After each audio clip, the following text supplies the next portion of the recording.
Hi, welcome back. Julian here from the Ecompreneur. Great to have you back. We've done 2 videos in this short exclusive series to my list that's been hanging around for ages, trying to work out when Ecompreneur is going to do something. Anyway, we're about to do it, so lucky you, hey? So anyway, we've had a bit of intro. We've talked about planning and research. It's just a brief overview of things. And the thing that I guess came out of the planning and research was the blueprints that we had to produce, and these are getting better and better all the time.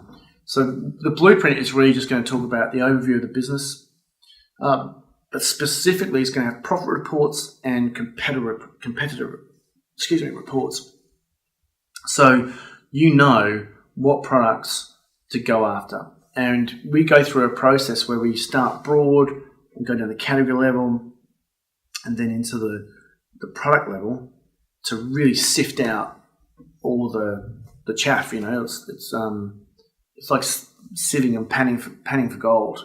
You get rid of all the rubble and you're left with the little gold nugget down the bottom. That's exactly what this is like, because all these keywords and terms within that market are all interrelated. So we're looking at the thematic scheme. We're trying to build a theme within the business around products we know we're going to sell. We're going to get traffic, and then we just got to tweak and test and convert, right? That in itself sounds like a pretty simple process, but you need to have some kind of step-by-step process in terms of building up your understanding of the industry and what you're going to go out and do.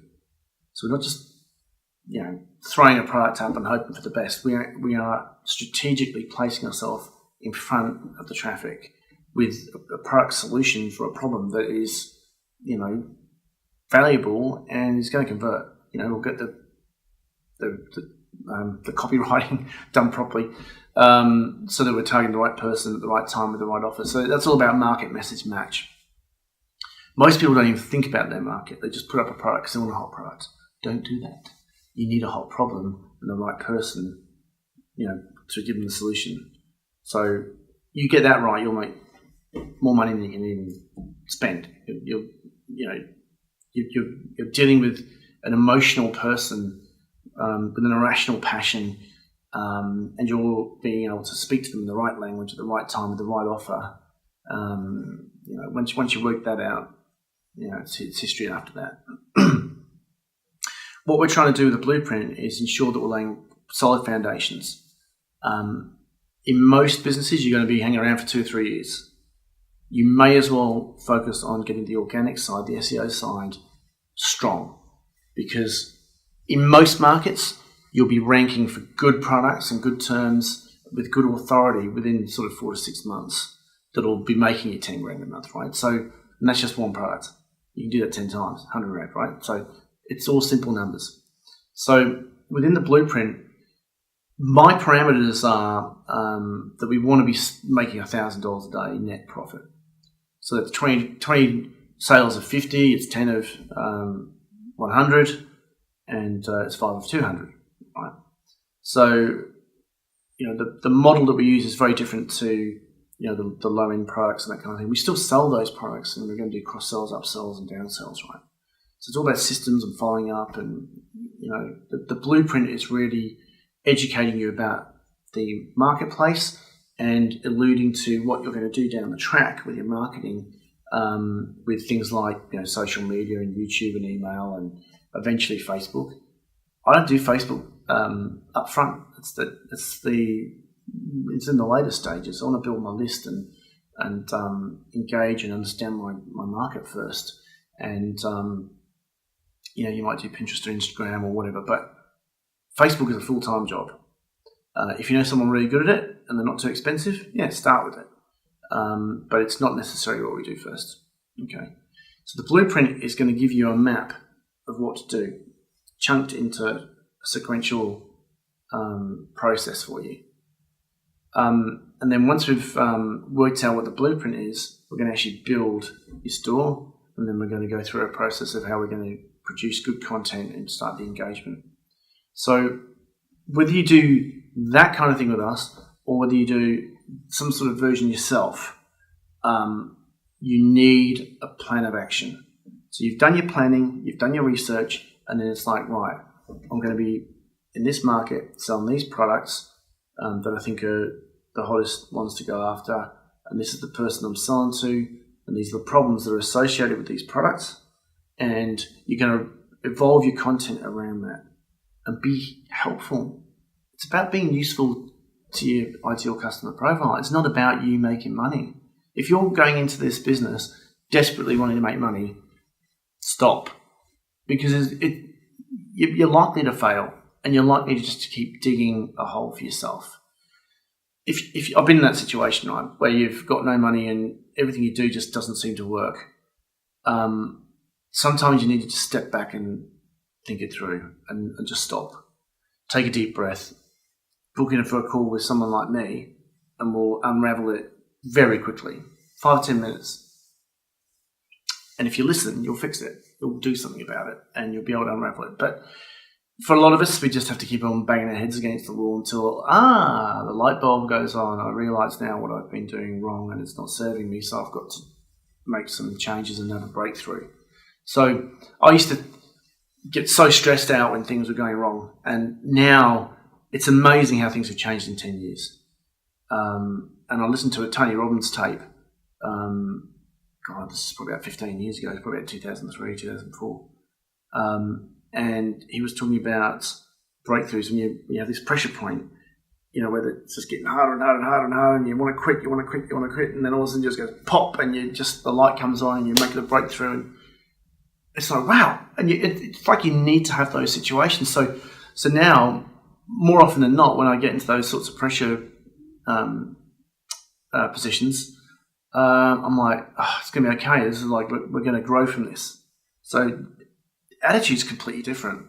So I absolutely encourage you to listen to anyone who talks about breakthroughs and how to manage your emotions through the hard times, because the hard times are what make you wealthy. The hard times are what makes you a rich person inside, and makes you a better person and more understanding and empathetic.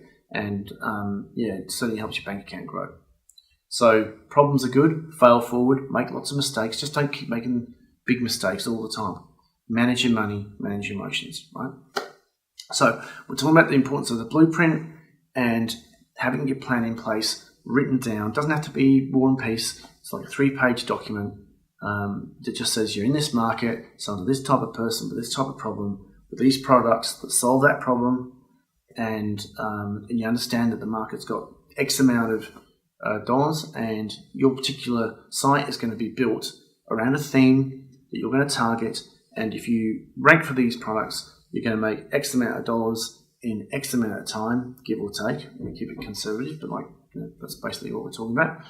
And then you're saying to yourself, okay, well, who are the main competitors? What sort of authority do they have? And what do I need to do in terms of content and activity marketing-wise to emulate them, to beat them, to take over their positions? And what do I need to do from a paid perspective to drive traffic to the site and convert it and make money? Right. So you've got the organic, you've got the PPC, and then you've got the retargeting and bring them back. That's the traffic triangle method that I produced. Bloody brilliant. All right. So it's all about laying those foundations before you start to build your infrastructure and your empire, right? So the blueprint is absolutely an incredible document if you do it the right way. Just structure it the way I said before. You can do that on your own to a degree. I mean, do Google keyword planning and look at the terms. It's not the most accurate data in the world. We have a blend of data that's actually doesn't use that keyword planning tool data right now. But if you haven't got anything else, it's still going to give you some kind of idea. And you'll look at the competing pages and see if there's activity. You want competitors. You want competition. You don't want to be in a brand new market with a brand new product. That's not what we're doing here. And that's the beauty of it.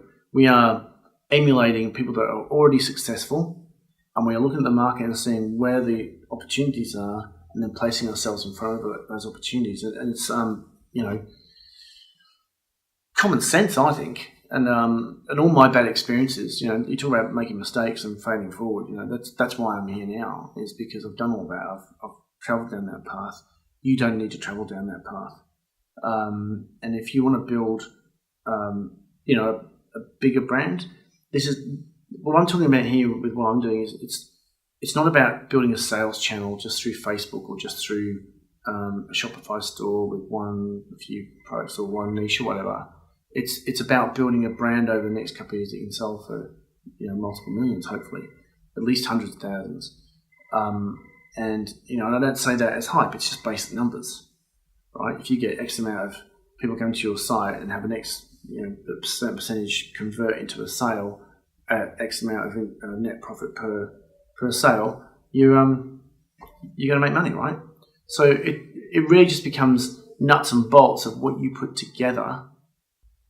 So the blueprint is really important in terms of how you put those nuts and bolts together and measure the numbers, and then you can optimize what you're doing and you can scale it out. And once you've got the basics built, then you can start freeing your mind up to more advanced things and maybe tangent, divergent markets, where you can add different income streams to what you're doing. And once you get the traffic coming to your website, you can sell sponsorship and advertising, and there's all kinds of things you can do. And you can go and be a guest on a podcast, which brings you more clients, it brings you more traffic, and increases your authority.